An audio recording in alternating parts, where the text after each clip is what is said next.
to another video. I hope you are all doing really well and having a lovely start to January. It is a very frosty day today. Out of the window, it literally just looks white. It hasn't snowed yet, but I'm feeling like it might snow today. I'm wrapped up warm, I've got lots of layers on, and I thought we could do something a little bit old school. I feel like I used to do a lot of sit down chatty videos and kind of dedicated videos, especially on Thursdays. Over time, and after listening to a lot of your feedback and loving the vlogs, I ended up just doing vlogs all the time. Mondays and Thursdays had just slowly become 2 vlogs, and I used to do a vlog on a Monday, like a weekly vlog, and then on a Thursday it would be more of a dedicated video, usually like something fashion related or something like that.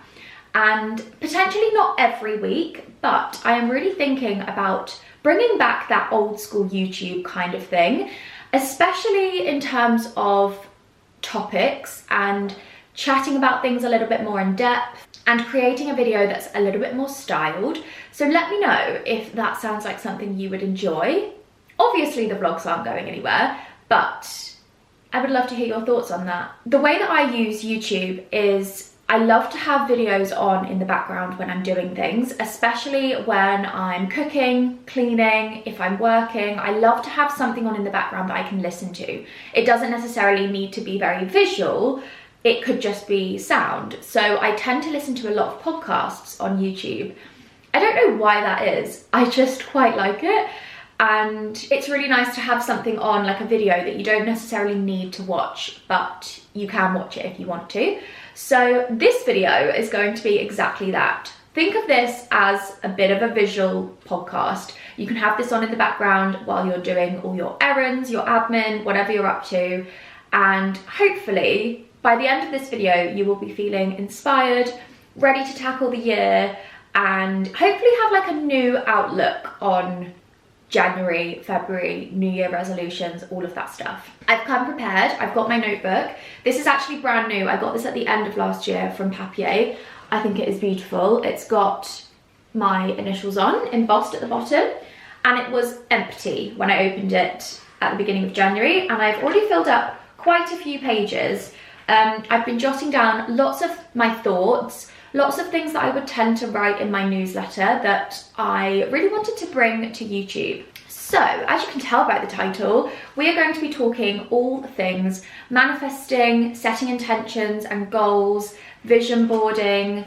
I've asked you guys on Instagram for any questions and you've sent some amazing ones, so thank you if you did send any questions. So I'm going to be answering those. I'm basically just chatting through my outlook on life, how I curate the life that makes me super happy, and just little tips that I've got. So get yourself a drink or pop me on in the background and clear out a cupboard or something, and let's get straight into it. So firstly, I feel like New Year's resolutions are almost a bit of a thing of the past. I think a lot of people tend to set resolutions that are a lot more manageable, a lot more achievable. They're more realistic to our everyday life. They're not things like drink 17 gallons of water, go on a 17-mile run every day. Not sure where I got the number 17 from, but anyway.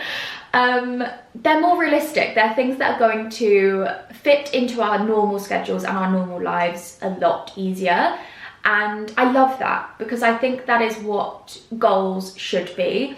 I kind of think it's a little bit counterintuitive setting yourself goals for the year that are going to be a real struggle to reach. You're almost going to feel like you failed already because they're things that are so difficult to add into your routine. Things like waking up at 5 a.m. If you love your sleep and you don't want to wake up at 5 a.m, then don't do it. I think goals are so personal and you really have to work out what you want to achieve and what makes you feel happy, who you want to be. I think that is the most important thing. So I have really changed the way that I see New Year's resolutions, especially in the last few years. As you guys know, I have been basically just living a lot more seasonally in the last few years and letting the outside world guide me a little bit more. So for example, it's January, We are still very much in winter. If anything, I feel like we are at the crux of winter right now. It's usually the coldest it's been in January. We usually have a bit of snow. Yes, Christmas is done, but we still have those really lovely, like catching up with friends in the new year, work colleagues, all of those kind of things. So although it is the start of a new year, for me, it's very much spent realigning, reassessing, just doing all of those things that you tend to do in winter. The hibernation period is still very much in my life during January and February.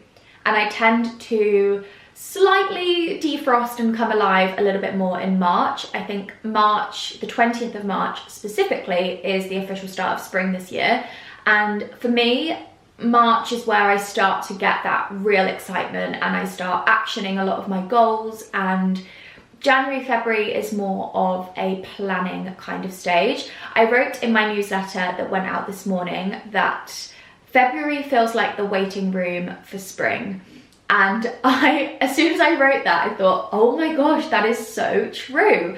Because February for me is like starting to plan bits for spring. I start mood boarding, I get excited about recipes to cook, things that are coming up, Easter, my birthday, lots of things in spring that happen that excite me, and February feels like that building stage. So if you are currently watching this and you're thinking, oh, I feel a bit rubbish, I'm not looking forward to the rest of the month and February, winter is very much here and you struggle in winter, try not to put that pressure on yourself. Lean into the winter, continue those things that you've been enjoying throughout December. Just because the date is different doesn't mean you have to completely overhaul and change your life and do things that potentially are not aligning with your actual rhythm of your body. I don't want to wake up super early because it's freezing and it's dark and it doesn't feel inspiring to me. So I do wake up a little bit later in the winter. I also don't love being outside all day long in the winter because it's freezing. So yes, I'll take Basil for a walk, but I won't be sat in the garden, or I'll kind of avoid doing certain things outside because I'd rather be inside. The first thing I want to talk about is setting goals, and one of the things that I have really adjusted in the last few years is changing how I set my goals. And I almost do a bit of a hybrid between intentions and goals.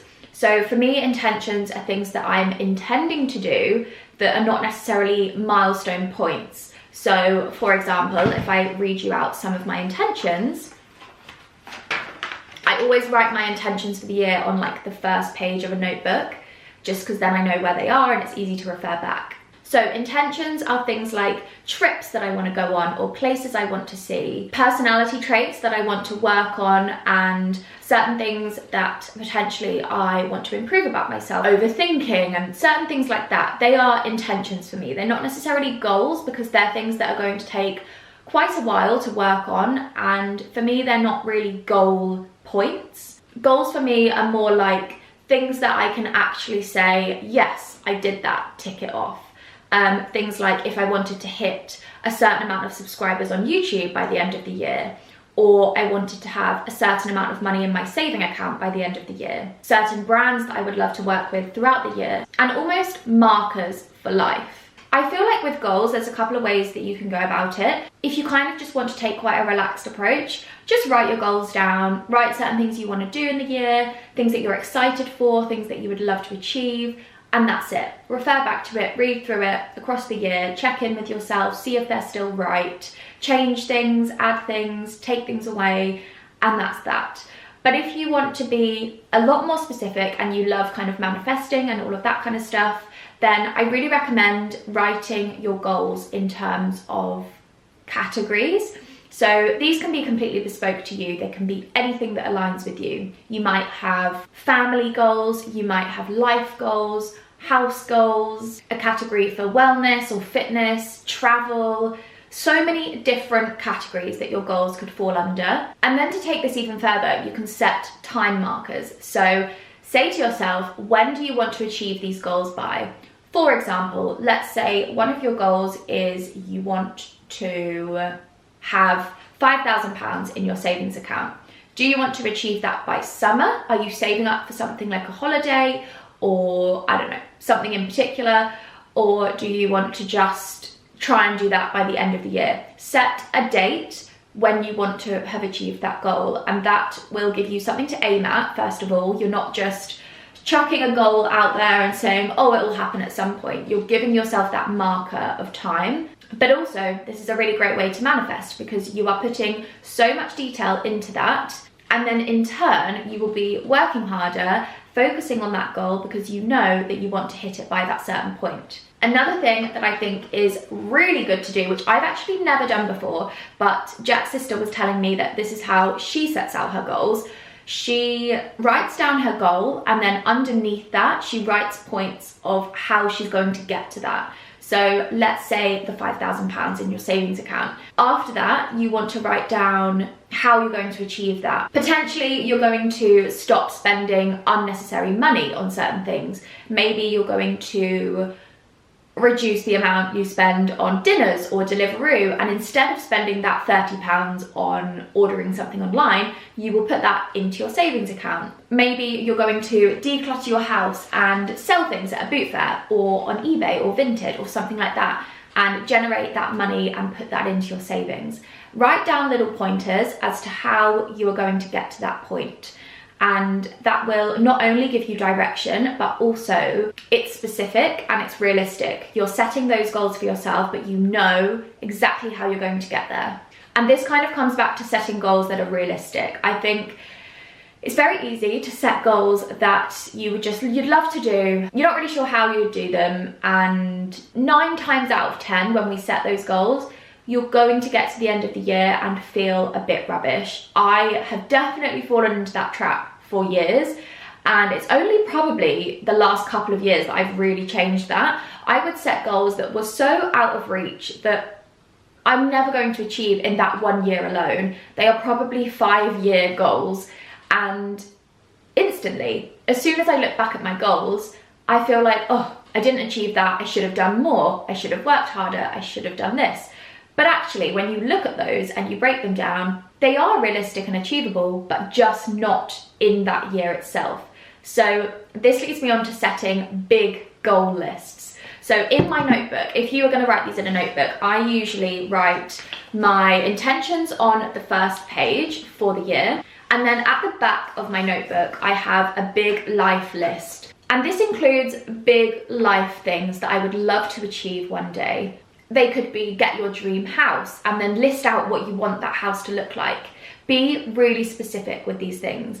It could be that you would love to have a family. You would love to get engaged and have a wedding. Potentially it's work things. One day I would love to write a children's book. That is, I think I've mentioned it before, but that's one thing that I've wanted to do since I was really young.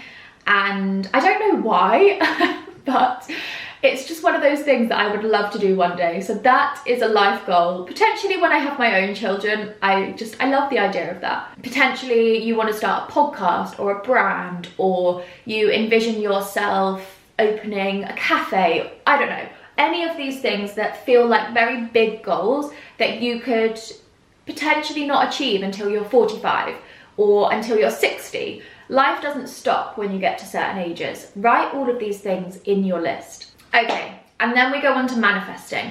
So you've set your intentions, you've set your goals, you know the pointers, you know kind of like the general idea of what you want to be achieving and focusing on this year. And now you want to move on to manifesting. Now, I must say, I'm not a huge manifester. It's not something I do daily. I'm not religious with it at all. I'm not like super passionate and know everything about manifesting, but I have dipped in and out of it over the last few years. Certain things that have gone on, probably 3 years since just after we came out of lockdown, certain things happened and I had no control over them. And my way of feeling like I was working towards gaining some sense of control was by writing things down. And I actually went back and looked at one of my old journals on my laptop. I have it on my notes page and I use the little lock section so that it's kind of like private. And I went back and read through from 2021 to 2023. I didn't write every day, probably I don't know, a few days, every few months, I would write things in. Most of the time, I'd write things in when something bad was happening or something was happening and I was nervous and I really wanted it to happen. Things like going back to when we put an offer on our old flat. I was so desperate for that to happen. I was so nervous that it wasn't going to. And I had written, honestly, for like 3 weeks, every single day, envisioning, I'd write bullet points and say, I'm going to get a call from the estate agent, we're going to have the offer accepted, envisioning picking up the keys, I'm imagining myself opening the door, like all these things I would write down. And any time that I was on a train, because I didn't drive at this point, on a train, on a bus, in a taxi, I would look out the window and I could honestly picture myself picking up the keys and opening the door and walking in and moving my stuff in and Jack's stuff in, and I could see it so clearly in my mind. And don't get me wrong, I am slightly skeptical of the whole manifesting thing, because I do think nothing is going to happen to you unless you work for it. You can't just say, oh, I want to have £1 million in my bank, because unless you are very lucky and you win the lottery, that's not going to happen.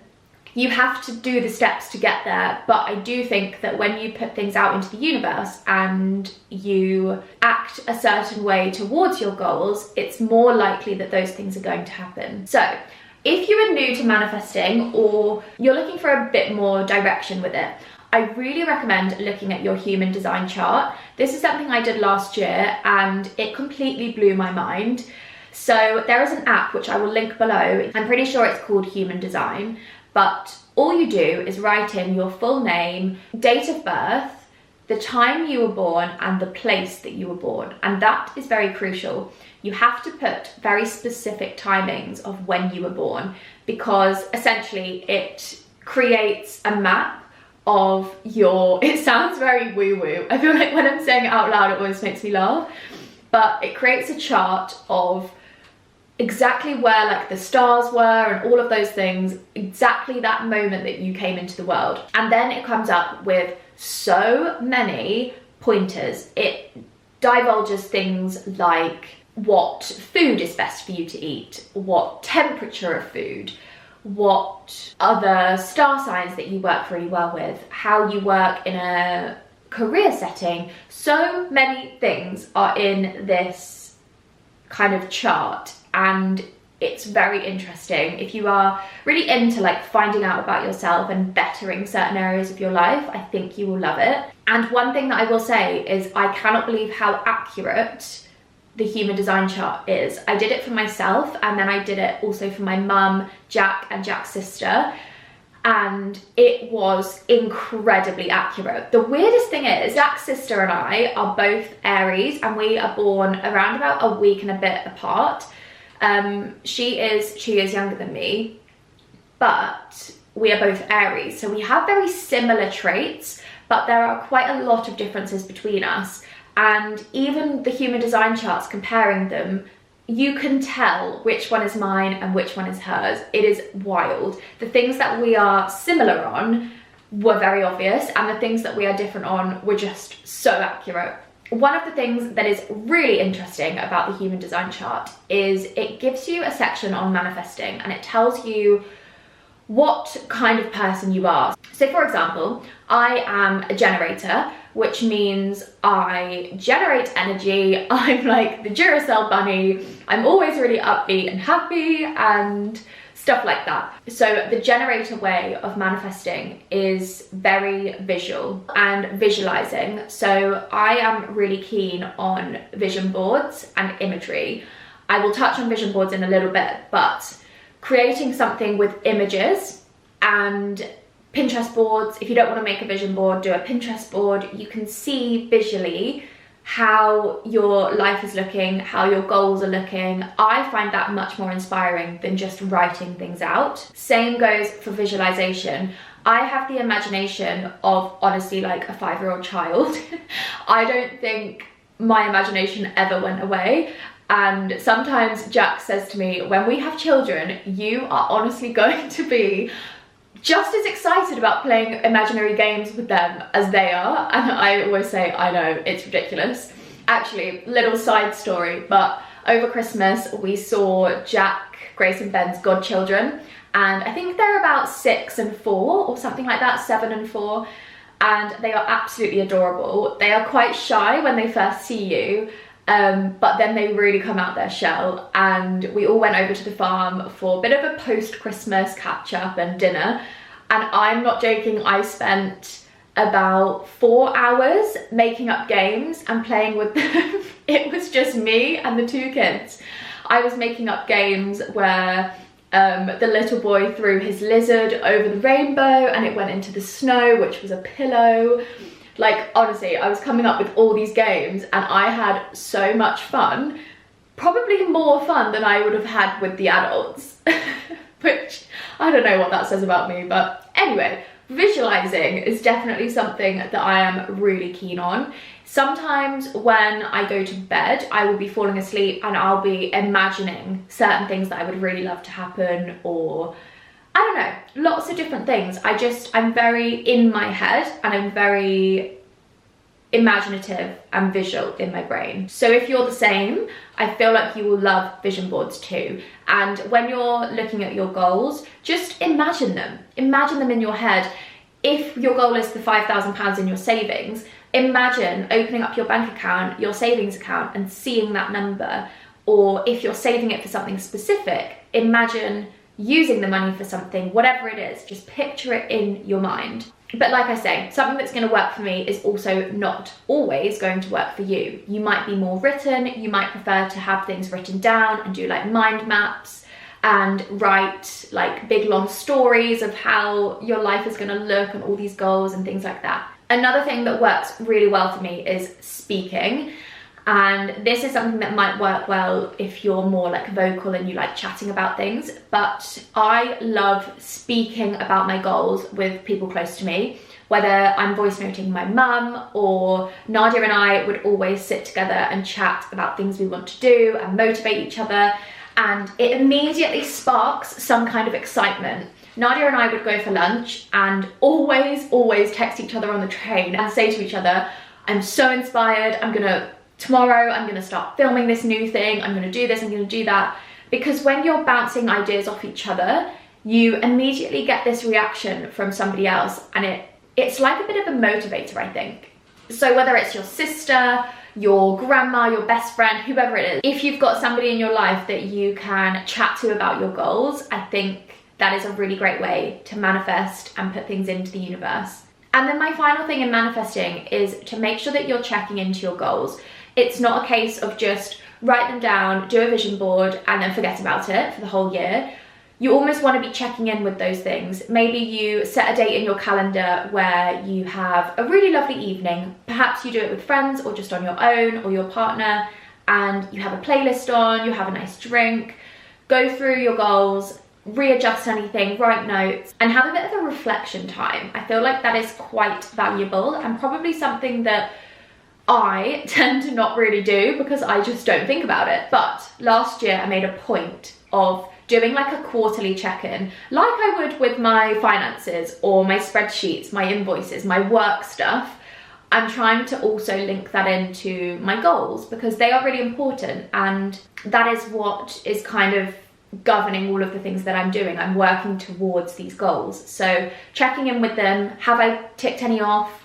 Are there any that I know I need to expand a bit more on, or do a bit of a brainstorm to how I can get there a bit more? Just checking in with your goals is really important. And one thing you can do is actually set your goals as your phone background or your laptop screensaver, print it out, whatever works for you, just so that you're seeing it, whether it's bullet points or a vision board. Before I touch on vision boards, I want to just talk a little bit more about reaching your goals. So obviously I said, write your goals down, and then underneath that, bullet point how you're going to get there. And one thing that I think is really important to do when you're kind of on this like journey of goal setting is figure out traits of yourself that are maybe hindering you from reaching your goals. So there are so many different aspects to this, and it's actually something I touched on quite a lot when I had therapy, was I would almost put a brick wall up in front of things because I was too scared to try new things, to challenge myself, to put myself out there. Almost the fear of the unknown is a huge thing for me, and it's something that I've worked really hard on to try to eradicate slightly from my everyday life. I went and learned how to ski, which I'm actually continuing to do this month, which I'm very proud of. I learned to drive, which is something I was terrified of. And putting yourself in those situations that are part of the unknown is great. Setting challenges and putting yourself out of your comfort zone is so good for your self-confidence. So a few things that I'm personally going to do to help me achieve my goals better is, firstly, I procrastinate a lot. And as much as I'm organized and I write lists and I plan a lot, the planning is often procrastinating, and it's only something I've realized recently. I will spend a whole day planning video ideas, and I've got so many ideas for TikToks I want to do and new series and things like that.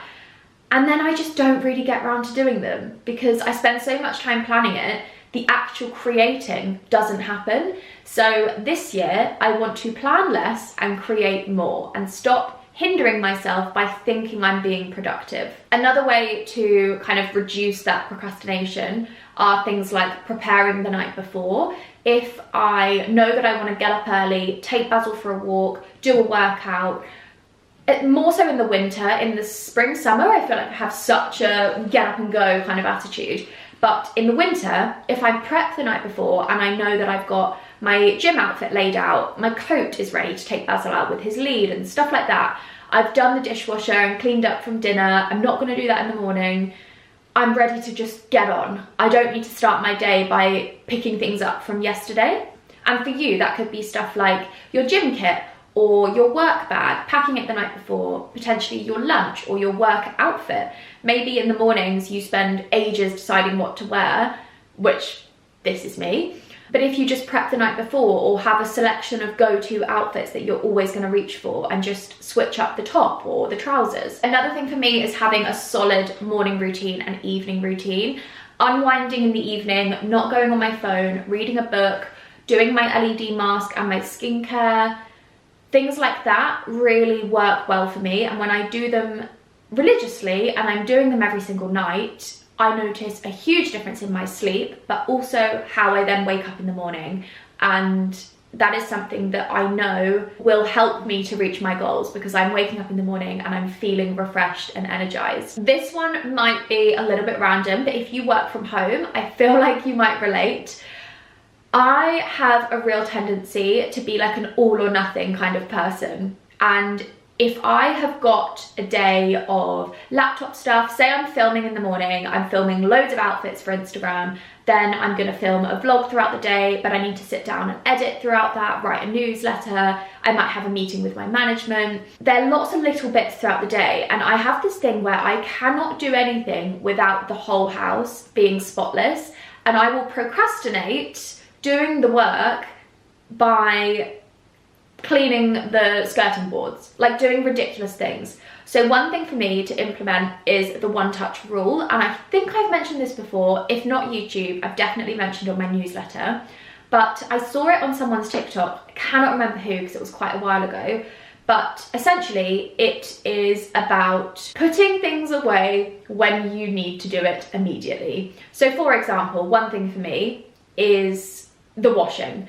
I take the washing out of the washing machine, I'll hang it up, it's dry, I'll fold it up, put it in the laundry basket and put it in the hallway. It then sits in the hallway for the rest of the day. Maybe in the evening, I'll take it upstairs, move it into our bedroom. And then maybe 2 days later, I go through the basket and put all the clothes away. That is ridiculous, and it has prolonged one small task to almost a week. If I just took that washing basket straight upstairs and put it straight away, yes, it might have taken a little bit longer at the time, but it's done and that job is ticked off. I think the postman has just arrived.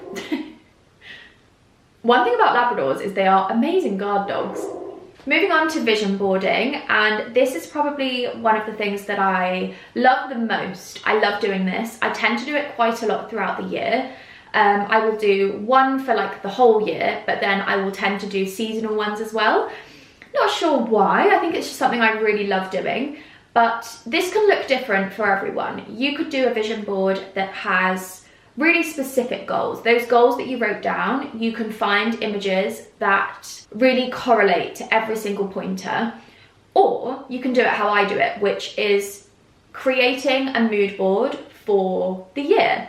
And rather than all the specific goals, yes, I do have some images that correlate to the goals, but most of the time it's a visual identity for the year. The way I like to think about it is, imagine your life for 2025 is a movie, and what is that movie going to look like? I love to add images into that to kind of like depict the lifestyle for the year. So as you can see, I've got lots of things like gardening, the vegetables, the flowers. I've got a couple of things on here like quotes that I really love that I want to live by this year.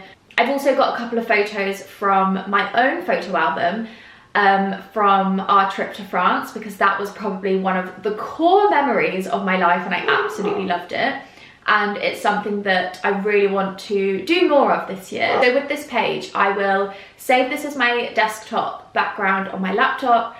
I'll put it on my phone so I can look at it all the time and I can relate to it, and it's just something that really inspires me. Okay, so we've done the manifesting, you've written your goals, you've done your vision board. Now, one last thing that I did this week that really cemented all of that in my mind was visualization through writing. Now, I feel like you don't have to do all of these things. You don't have to do any of them, but if you want to, you definitely can. But some things might suit other people best than others. So if you're more into writing than you are pictures, then this might work better for you. So there are a few things that I really love to do to just really cement and align me as a person, me throughout the year, and all of those things. One of them is writing a paragraph or a page or a whole book, however much you want to write, and answer the question, who is 2025 me? I did this week. I've also told my mum to do it and Jack's sister, because I cannot believe how, I don't know, just how much I reflected on me as a person, but also it made me so excited for the year and for the person that I'm going to be this time next year. I'll be a year older, what will have happened? So many things are ahead of us that we have no clue, which used to really scare me and actually now excites me. I'm not going to read out mine because obviously it's a little bit embarrassing, but speak about yourself as if you are somebody else. You're a character in a film. Imagine, I don't know, my favourite movies are Nancy Meyers movies. Imagine you're describing the main character. What's her daily routine? What does she spend her spare time doing? What are her hobbies? What does she love to wear? Does she have a signature fragrance? Who is she around? What does she read? What does she watch? Write all of these characteristics of your character yourself. And I didn't write loads, I wrote a really small amount, and it really realigned and just brought all of those things above that I've mentioned into one tiny paragraph, and it made me really excited for the year ahead. Another thing that I love to do, which you've probably seen a lot on social media, because I think when it came out a few years ago, it's really done the rounds. And this is more just a little bit of fun, but it's something quite good and it makes you quite reflective. Writing a list of things that are in for 2025 and then out for 2025. So on my in list for the year, I've got things like cooking from scratch, going for daily walks, shopping antique, having my nails shorter. It can be anything. You can put really deep things or really like materialistic and surface level things, whatever you want. And then on my outs list, I've got things like impulse spending and burnout and waking up at 5 a.m. and procrastinating and overconsumption and all of these things that I want to focus less on in 2025. And that is pretty much all of my notes that I wrote down. I do have a couple of questions, so I am going to finish this off with a little Q&A. Somebody has asked, what are my goals for the year? And I'm not going to share all of them because I like to keep some goals personal and then hopefully they'll happen. I'm going to go through my goals and intentions. So one of my goals for the year is to grow my social accounts. I think I have spent a lot of time creating content over the last 6 years. And I am very much the type of person that likes to create content that I really like watching, and I don't necessarily follow trends or things that I know are going to grow my account or go viral. I don't really do things like that. But that being said, I have definitely found a niche of content that I love to create in the last couple of years, and I've kind of found my little corner of things that I love sharing, and I just want to do more of that. And hopefully by doing more of that, I will then attract the people that also want to see that. Obviously not everyone is going to like my content, that's just a given. I don't really love things about gaming, but that's fine because there's probably a lot of people that do. So I'm just hoping that my accounts are going to reach the right people, and I think doing more of that content across all my platforms, TikTok, Pinterest, Instagram, Substack, YouTube, all the things, hopefully that is what's going to happen. So that is one of my main kind of like business goals for the year. I also have little things like successfully grow some vegetables and my cut flowers. I really want to spend more time, almost like spontaneous time, with my family. I don't see my brother enough. I mean, he is so busy. He has about 1,000 hobbies and a new business, but I know that there is time in the week where he can pop over for a coffee, or he can come for dinner, or, you know, it doesn't have to be a big ordeal all the time. And I really want to make more effort to spontaneously book things in, give him a call and see if he's around and pop in for dinner. Just a really low-key thing. Prioritizing my family is really important to me, and I feel like I want to do more of that this year. Along the same lines, I think I would love to host more, and I think the latter part of last year I really realized that hosting is my absolute passion, and I'm definitely going to start doing seasonal girls' dinners or lunches, and I want to do a few big barbecues in the summer with all of our friends, and I just want to do more. And then I have a couple of little things, like I would love to go on a little coastal staycation or something like that for my birthday, potentially like Cornwall or Devon or somewhere like that, just a really low-key and chilled break by the sea. Jack and I never really do coastal UK staycations. They tend to always be like countryside, so I think it'll be really nice to do something slightly different. And I also really want to go back to France and do another road trip. We'll be talking about it, and I think we're going to try and line it up around our anniversary this year, because we will be celebrating 10 years together, which is crazy. Cannot believe that. And I'm hoping there's some kind of bank holiday in there so we can get a little bit longer. Just so we can maybe overlap 2 weekends and go for a bit longer. Potentially go back to the hotel we stayed at last time for a couple of nights, and then travel down and go somewhere else. I'm very excited. And then I have a couple of things that are more like personality traits. Stop being a people pleaser, because that is a massive thing that I struggle with. I often create content and worry so much about what people think, if people aren't going to like it.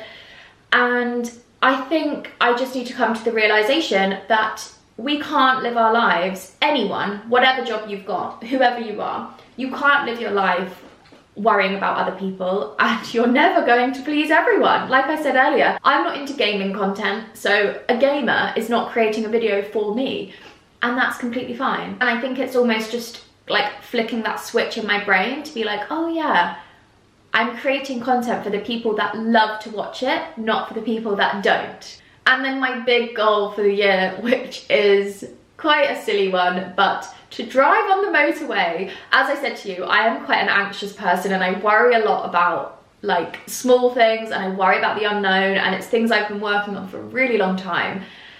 Driving, tick. Skiing, kind of half tick, because I've done it once. Motorway driving, I haven't ticked yet. I have been on the motorway twice in the last year, but I haven't done a long drive on the motorway, and I really haven't got my teeth into it, and I need to do it. It's a fear that I really want to overcome. So this year, I'm vowing that it's going to be the year, and that was one thing that I feel like I failed on last year because I didn't do it. But yeah. Feel the fear and do it anyway. That's the motto for the motorway. And then I have a couple of questions on finding the joy, elevating the mundane, which I absolutely love because that is a real theme that I live by.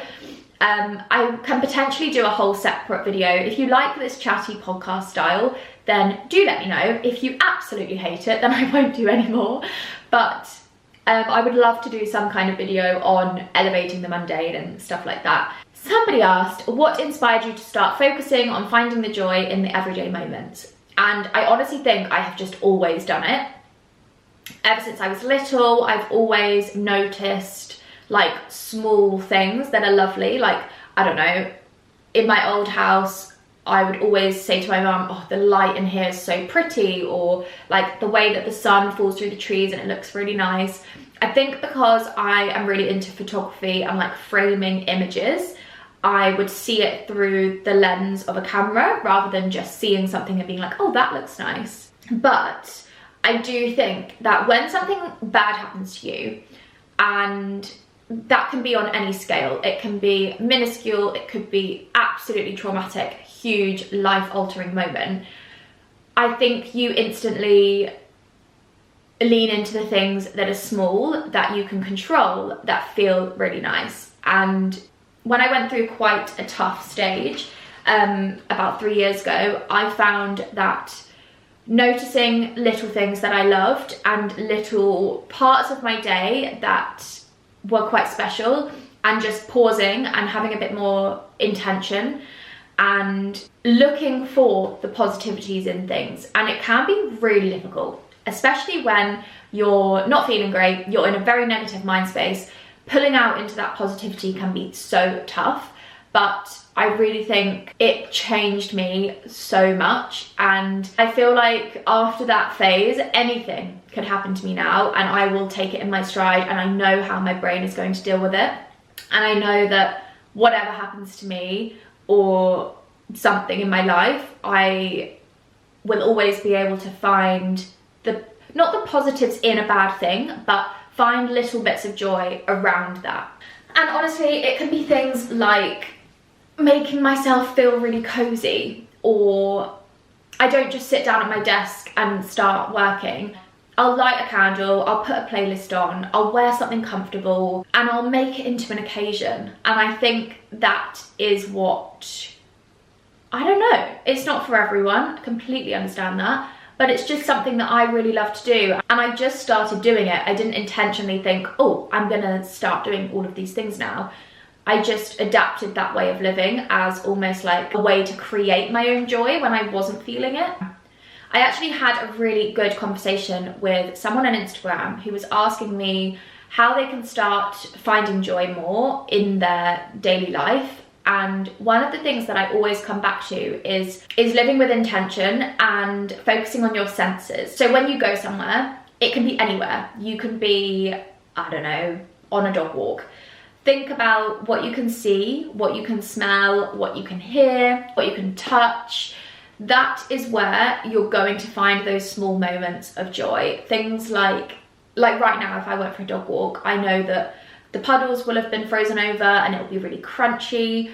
The grass is going to be all sparkly and it's going to look pretty. Really small things that sound really silly, but they make you stop and appreciate the beauty around you and where you are, and it could be anything. So I'm hoping I've answered quite a lot of questions throughout. I tried to answer questions throughout the video without telling you the question, but one that I didn't touch on that I'm just reading is, what are your daily routines related to manifesting and finding joy? And going back to the finding joy thing, I feel like I just do it anyway. I don't really think about it. My daily routines with manifesting, as I was saying, I'm not a huge manifester. I don't do it daily, but just certain things, like I'll talk to my mum every day about certain things. She does the same to me. We use each other as almost a bit of a soundboard, and we will bounce ideas off each other, ask for advice, help each other. We're both self-employed and we're both the only people in our business, so it's really nice to have that familiarity but also connection where you can kind of bounce ideas off each other.